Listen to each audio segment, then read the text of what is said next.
One day I wanna say I tried it all, took every bite. I'll get my passport stamped on every page, what a sight. Playmobil the movie. I actually remember Playmobiles when I was a kid. I never played with them myself, but I did remember that they were a thing in toy stores. From what I recall, there isn't much to them other than having simple themes like time periods, holidays, jobs, and more, and some sets can be big where some assembly may be required. Kind of like Legos, but a lot more limited. However, even if they were not the toys for me, I cannot ignore how they became one of the most recognizable toy brands, selling millions of sets and figures every year, and expanded to become a big-name franchise with games, a TV show, theme parks, and now its own major motion picture, where the Playmobiles are bringing out their legacy to theaters with an all-star cast. I mean, with Playmobil's great popularity, why else would they end up having their own feature film other than to jump into the trend of turning toy lines into animated features meant to cash in on the success of the Lego movie? It was pretty much inevitable. So now that Playmobil is letting out their biggest set for the big screen, will the movie be able to turn playtime into an epic time, or will this have the same durability and enjoyment as cheap plastic? Let's find out. The story. Ever since this film was announced, many have speculated that this would be nothing more but a Lego movie ripoff, as it is based on a set of toys that feature numerous of different settings. However, it's not actually what one would expect. After seeing this movie myself, I could safely say that you have no idea of the length it goes in order to copy every element of the Lego movie. It's nearly impossible to watch this without even thinking of that film. I know some may claim that this is not fair, but be advised that there will be a good amount of comparisons to the Lego movie in this review, since it wants to be that so bad. A prominent example to start off is the tone and pacing, where the movie delivers a high amount of action scenes and a large supply of humor. While this worked in Lego for its creativity and strong wit while staying aware of its source material, it fails in Playmobil because its intentions are both clear and unappealing. It shares the same tone not because it wants to deliver an exciting experience for the audience, but rather that it wants to emulate the same experience already done by another movie and has no focus on crafting its own identity, making the action scenes unengaging and the comedy to be flat with no gags that would be worth a chuckle. And what do we have here? Your worst nightmare. You're not a pinata full of bees. Hey, sir!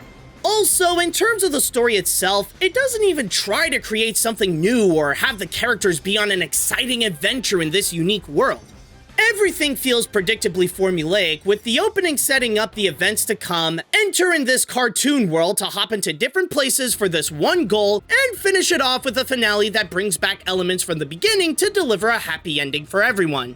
But if there is one thing to point out that's the core of the movie's issues, it's unfortunately the core of the movie itself. The fact that it's based on Playmobil. Like I said before, it's just a set of toys that have simple theming. Sure, Legos are nothing but a bunch of bricks, but at least that movie takes advantage of the concept of the toys by being all about the limitless imagination of building whatever you want. Here, however, the film rarely acknowledges that it's set in a world of toys, resulting the characters to just be jumping from one generic environment to the next, like a cowboy world, a coliseum, an evil high-tech lab, and a few others. Again, just like the Lego movie. Because of how dull the concept itself is, it results in the whole movie to feel completely bland and have nothing engaging to enthusiastically bring viewers on board for the ride. I'm not going to pin the blame on the director or the writers on this. I'll give them that they tried to make something. It's just that it's too noticeable how they were ball and chain to executive decisions and a hopeless concept that they didn't have much to work with in the first place. If it doesn't even care to have its own identity and rather wants to be like another film, then how could anyone expect this to have much of a story in the first place? The animation. Despite the complete lack of originality, I'll give it that the animation is well executed. In fact, it's probably the only thing that is aware that the Playmobiles are toys. By looking into the designs, they emphasize on how the characters are toys by giving them lines that separate which parts can move, along with giving them textures that make them look like they're completely made of plastic. In fact, the film pays close attention to make everything feel like plastic, from the vehicles to the buildings to the objects they have in hand to even the environments around them. The film wants to highlight that the main characters are transported to this living toy set, and it does so well, along with smooth character animation, large environments to emphasize the scale of the action scenes, and strong lighting that help pop out the colors. Marla, I need you. Declare the games open! Release the beast! Unfortunately, this is where my praise ends. As much as I'd like to find the positives to give it some credit, the issues of its core concept also hurts the visuals that end up making them look not as impressive as the work that was put into it. While the designs may be aware that everything is a toy, the characters don't take much notice. This is most evident in their movements, where they are fluid and highly articulated as a regular person, which removes some of the illusion that they are a toy. Again, going back to the Lego Movie, a part of what made the animation be considered innovative there is how the characters played with the limitations of how a real Lego figurine moves, and gave the film the illusion of stop motion to emphasize how they could move. In Playmobil, however, there was only that one instance where the characters first entered the toy world where they noticed their articulate limitations, and then that immediately gets thrown out. And with the feature's little attention that this is a Playmobil world, it results in making the toy element feeling useless. I am aware that this does have a relatively large budget, but the lack of much notice makes the plastic textures of everything feel like it was done for budgetary reasons than for the sake of enhancing the world building. And from there, it makes the areas like the Western world or the fantasy world or the Roman world feel dull and generic. I know there is effort put into the animation. I know there is a team behind it that wanted to make a great looking film. But again, they had almost no materials to work with. The characters. As it is a blatant ripoff of the Lego Movie, some might expect that there are also characters that will bear some strong similarities. Actually, that's not really the case. While there are a few that do copy Lego characters like Rex Dasher as the egomaniac with the gadgets that greatly help the heroes like Batman, and Charlie is like this brave chosen one destined to save the people in the style of Emmett, the rest are a bit more different. However, just because they don't copy the Lego Movie, that doesn't mean they get a pass.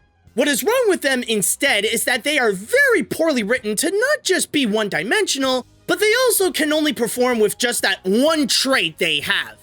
Marla is the protagonist looking for her brother, Del is the down-on-his-luck comic relief, the fairy godmother and Robotatron are the extra helpers for a scene or two, Emperor Maximus is the crazy villain, and the people who hang out with Charlie include an alien bounty hunter, an Amazoness warrior, a pirate captain, and a caveman. What they are is all they can deliver, and considering the movie's incapability of delivering any humor that can actually work, they don't deliver much and end up running their personality to the ground. After me.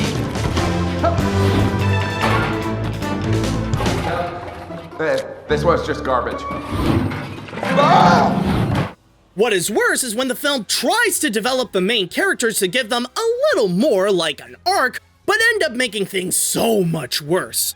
This is exactly the case of Marla and Charlie, where in the opening live-action segment, after the massive mood whiplash from singing a kiddie pop song to discovering that their parents died, they both become selfish and often irresponsible brats. And even when they become Playmobils, Marla finds a way to become even more despicable with some of the desperate lengths she goes to just to find her brother. The most positive I can go with them is that while some are not completely hateable, they mostly end up in the levels of somewhere between full-on forgettable and kind of annoying. While the characters are all on board to save Charlie, they don't do much to save this movie. The songs. I was prepared for the Lego Movie comparisons and the bland execution, but I'll give it that I was not prepared for it to be a musical, and from the way the songs are executed, I don't think even the movie was prepared either. I won't be spending a lot of time on this because there isn't a lot to talk about anyways, especially when there are just about 4 to 5 songs that have a legit musical number. The issue with the songs is that they feel like they were added in at the last minute, where the script and some of the animation was well into development, but then the filmmakers got the memo that they have to include songs in an effort to make the film look a little more different than the Lego Movie. Maybe that's not the case, but the songs do give out that sense, especially when numbers like Brothers in Arms and Give the People What They Want are only describing the current situation that the characters found themselves in. Gonna take my place. Brother in arms. I'm Charles the Destroyer. Enemies be warned. Let the beast begin. The bigger the beast, the messier the feast, but much to their delight, I give the people what they want, and what they want's a fight. There are also a few other songs like So Much World and Run Like the River that sound like they were always meant for the feature no matter what, but originally for the purpose to give the feature kid-friendly pop hits in the hopes that they could go in the charts. There's so much world out there to see, and it's waiting for me. When the rain falls down, I promise I won't run like the river. There are probably a few more like Rex Dasher, but they don't count because they're just meant as background music or only on for a few seconds for the sake of a gag. I wouldn't necessarily say that they're awful or unbearable, there's just no heart to them because it was obviously never meant to be a musical, and some feel like they were meant more for marketing reasons than to actually help the movie.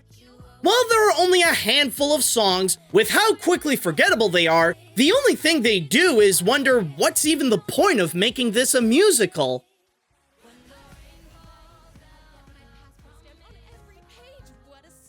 Being a generic and forgettable animated kids flick is one thing, but when your only identity is to desperately be just like another successful animated film, that's when you've rendered yourself worthless. Playmobil the movie is one of the most soulless and corporately manufactured animated features who's so desperate to be just like the Lego Movie in every way without understanding why that movie works that it ended up not having any identity of its own and completely fails to deliver any form of quality entertainment. At best, it can present some decent animation, but with such a dreadfully predictable story, unfunny comedy, unengaging action, characters that get on your nerves, easily forgettable songs, and a bland concept of a whole movie based on the Playmobil toy line, it ultimately results in a feature that just wastes your time without giving any substance in return. If this review isn't clear enough, my recommendation is instead to just watch the Lego Movie, because this tries so hard to be the Lego Movie that all it does is make you wish that you're watching the Lego Movie. So why not just stick with the Lego Movie? Heck, I'd recommend buying your own Playmobil set instead of watching this film, because at least that'll give you 90 minutes of some form of enjoyment. This movie is not just soulless, but also shameless in the way it presents itself as a low-quality copycat. And for all those reasons, it is the exact kind of film that ends up with the AniMat's seal of garbage. If you want to rip off the Lego Movie the right way, then just copy the part where you end up making a good movie.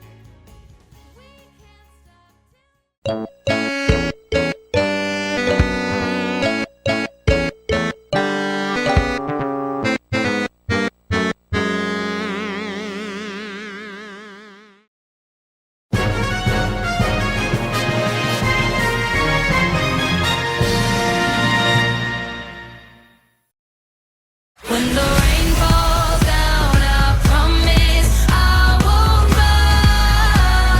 run like the river. When the rain falls. You kiss your mother with that mouth? Goodbye.